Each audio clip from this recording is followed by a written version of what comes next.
Hello and welcome to another episode of Susfaction. Yes, today is a Kyle-centric episode, and I'm Kyle, And I'm Isella, and we're your hosts. So, what made you initially, what's the word I want? Kind of offer Dybbuk box to me in a way. Because it's creepy and you like all things creepy. Okay. All right. Well, so initially I had thought before I read about it that there were like multiple Dybbuk boxes. So did I. So, really quick, this is our 4th episode of the Objects of Power series. It's the last one that we're doing this month. Doesn't mean we won't come back and do more Objects of Power. But this is kind of a taste of that. As if you are listening to our show, more than likely you listen to others where they talk about different topics, all things kind of on the dark side. Mm-hmm. That's kind of what we do too. So we gave you a chunk at once of the types of episodes that we'll be offering. But yes, Dybbuk box. I thought there was more than one for sure. Yeah. I thought they, from my understanding, your little, sorry, I think that's an incense burner thing. It looks like one of the doors of the Dybbuk box because it looks like grapes, and it caught my attention. Oh yeah. So I thought that there were several Dybbuk boxes and that they all housed different types of demons. Right. And that's what I thought initially. So yeah, well, I found out that it started from the Dybbuk box. So, so I'm citing again the Cursed Objects, Strange but True Stories of the World's Most Infamous Items by J.W. Ocker, who I apparently love because I cite him all the time. But he's where the information's at, so that's where I go. So anyways, it says here place of origin would be Spain or New York. The contents of the Dybbuk box were 2 1920s wheat pennies, 2 locks of hair, a granite statue, a dried up rosebud, a wine cup, a candle holder, and a Dybbuk. Its current location is Zach Bagans' Haunted Museum in Las Vegas. I have opinions, but so do I. And its previous owners are Kevin Manis, Iosif Nitsky, and Jason Haxton. Okay, so here we go. In Jewish folklore, a Dybbuk is an evil spirit, sometimes defined as the soul of a dead person that has become perverted in its afterlife. Its name means to cling, and that's what it does, saran wrapping itself to the soul of a living person to very bad ends. But when you stuff one into a box, that box becomes a cursed object. And the most infamous Dybbuk box story, the first Dybbuk box story, in fact, is born not of ancient folklore, but of 21st century digital platforms and pop culture celebrities. In 2001, a man named Kevin Manis visited an estate sale in Portland, Oregon to see if there were any new pieces he could pick up for his furniture business. The house had belonged to a woman who had survived the Holocaust by escaping to Spain after the rest of her family was killed. In the house, Manis found a small wooden box about the size of a backpack. It was a portable wine excuse me. It was a portable wine cabinet that the woman had bought in Spain. It had 2 doors carved with clusters of grapes, large hinges, and a small drawer at the bottom. It was made so that when one door was opened, so did the other and the drawer as well. Oh. That's cool. So it's like kind of like a little stand. Yeah. A Jewish prayer was engraved in the back of the box, and Manis bought it. Back in his shop, Manis discovered that he didn't just get a box, but a box full of stuff. Inside were two wheat pennies from the 1920s, a lock of blonde hair, a lock of dark hair, a small granite statue engraved with the word shalom, Hebrew word for peace, a dried rosebud, a gold wine cup, and a cast iron candle holder with legs shaped like octopus tentacles. Oh. The contents were mysterious, but they were pretty much irrelevant to the story. What is relevant is that bad things started happening after Manus acquired the box. His shop got trashed, and he started seeing shadowy forms, smelling ammonia, and having nightmares of a hag. Oh. Yeah. Everyone he tried to give or sell the box to gave it back, including his mother, I'm so sorry, who suffered a stroke Aw. after he gifted it to her. Eventually, Manus put it together that the source of all this strangeness was the Dybbuk box. Huh. Yeah. I wonder if we could talk to him, if he would tell us that the strange things happened after the box was opened or if it was just once he got the box. Because I would think I think opened. it's after it was Yeah. opened. Stories like this usually end with the owner dying or with the object disappearing or winding up in a museum, but this story took a twist that could only be possible in the modern digital world. In 2003, Manus posted the Dybbuk box for sale on eBay, which at the Mm. time had been online for about 8 years.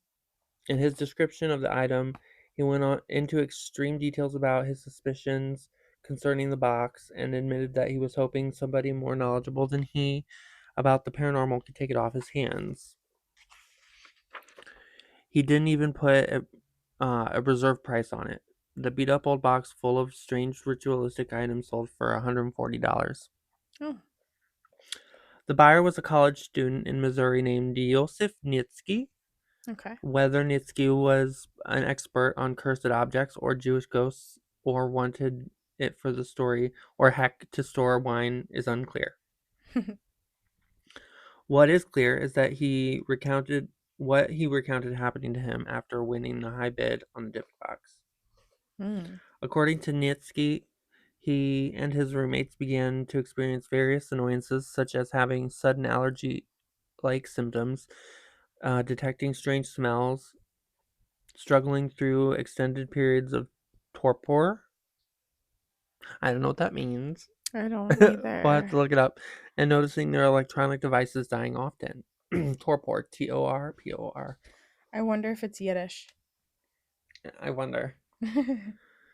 Those strange happenings eventually escalated to hair loss and visions of dark, blurry things. In an interesting twist on the trope of sending something dangerous back from whence it came, Nietzsche listed the Dybbuk box on eBay again, complete with the new story of his experiences. And this was in 2004, less than a year after he won the box. This time it sold for $280. 280 this time. Every time it does something horrible, it ends up selling for more money. Okay, so torpor. I looked it up. This is actually really interesting. So torpor is a state of decreased psychological activity, metabolism, and body temperature. It's Wow. often used by animals to survive the cold. So like a hibernation type state. It's Yeah. temporary. It says often daily state of lethargy, or suspended animation. Oh, wow. So I wouldn't like that. yeah, it's like you're there but you're not there, Yeah. kind of like, and you can't do anything. That's really weird. That would be terrible. That would be awful. The third buyer was Jason Haxton. He was the director of the Museum of Osteopathic Medicine at AT, Still University in Missouri. Oh, at AT Still University in Missouri. My bad. Hmm. I read that too fast. Haxton claimed to have suffered various physical ills caused by the box, as well as receiving a big physical boost. He asserts that the box reversed his aging process for him, calling it his fountain of youth. He kept it in an acacia, a very interesting wood box lined with 24 karat gold. Oh. So Acacia wood? acacia. So an acacia tree is still found in parts of Africa, but the acacia tree is what is suspected of having been the tree of knowledge from the Bible. Okay. Yeah. That makes sense that he kept it in a acacia wood lined box then Yeah. with 24 karat gold lined. Haxton raised the profile of this wine cabinet stratospherically, writing about writing a book about it in 2011, creating a website for the object, and discussing his paranormal purchase in interviews. He frames the he frames the chronicling of the box as a defense against the overwhelming number of requests for information he was getting about it once it was discovered that he was its owner.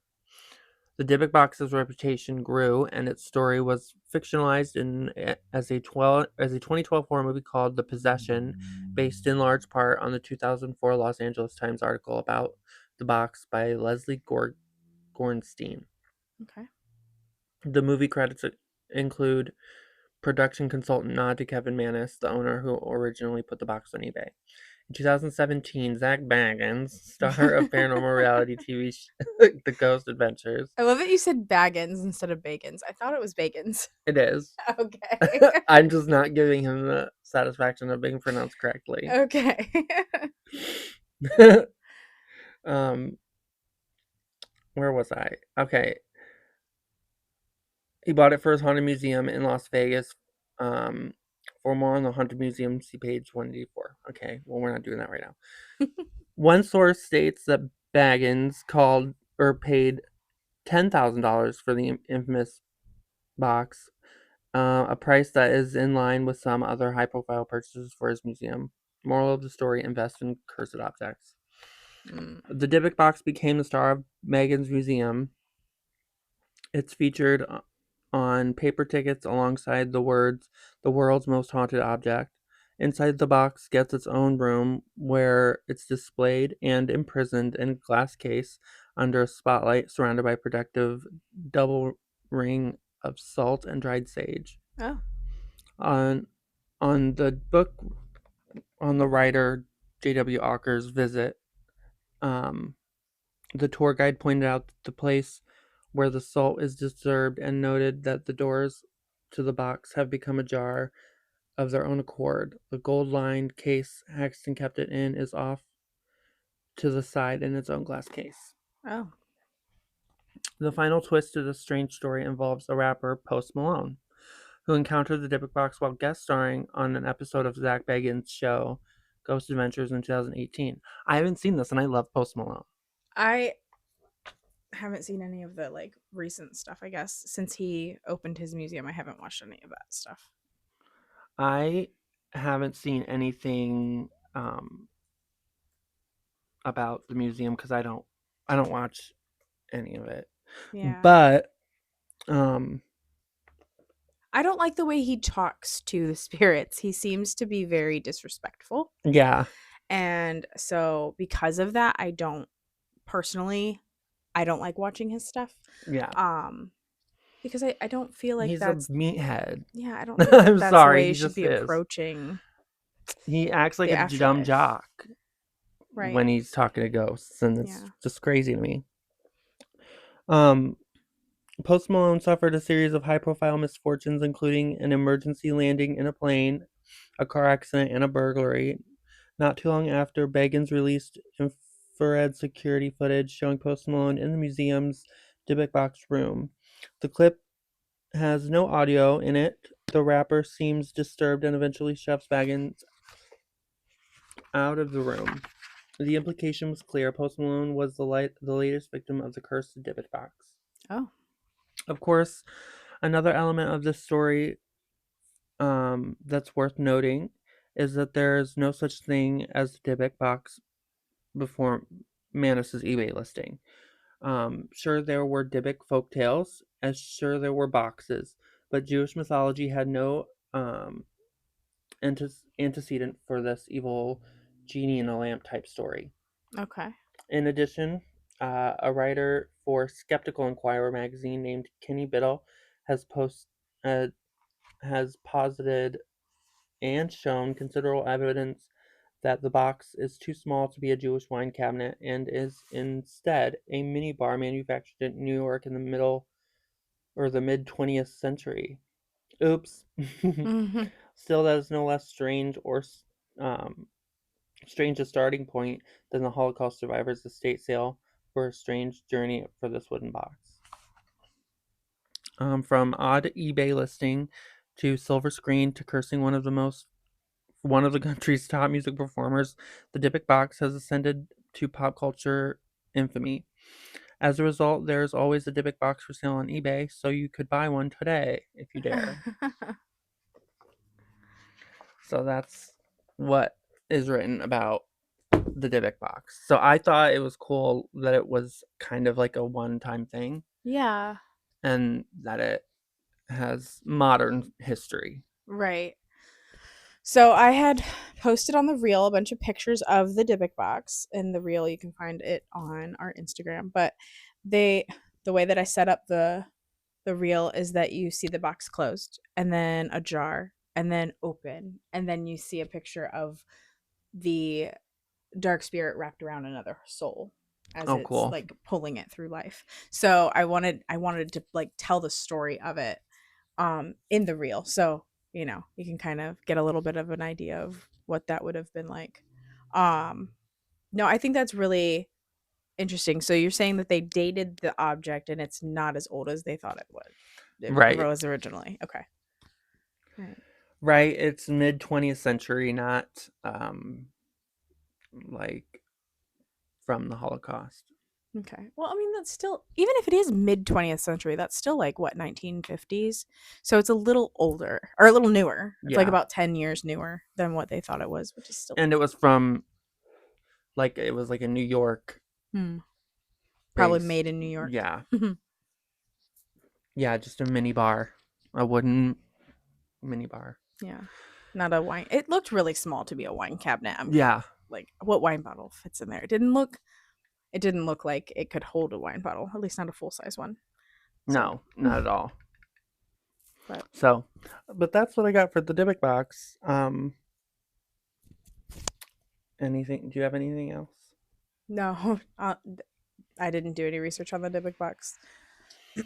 Well, come back next week for more. Yeah, we post every Thursday at 6 p.m. Eastern Standard Time. Remember, trust no one, Question question everything. everything. And if you want to send us your stories, we would love to hear them. You just send them to suspectionpod@outlook.com. Again, if you want to reach us to send us your stories for us to read on the podcast, you can reach us at suspectionpod@outlook.com. And we do have an Instagram. Yes, our Instagram is at suspectionpod. And in the bio, you can get links to our different episodes on Amazon Music, YouTube, and Spotify. So you don't have to have a Spotify account to access our show. You can also check out our Patreon and find special exclusive true crime episodes where we will post the last day of every month. Yeah. Awesome. All right. Well, we'll see you next time. Bye bye. Bye bye.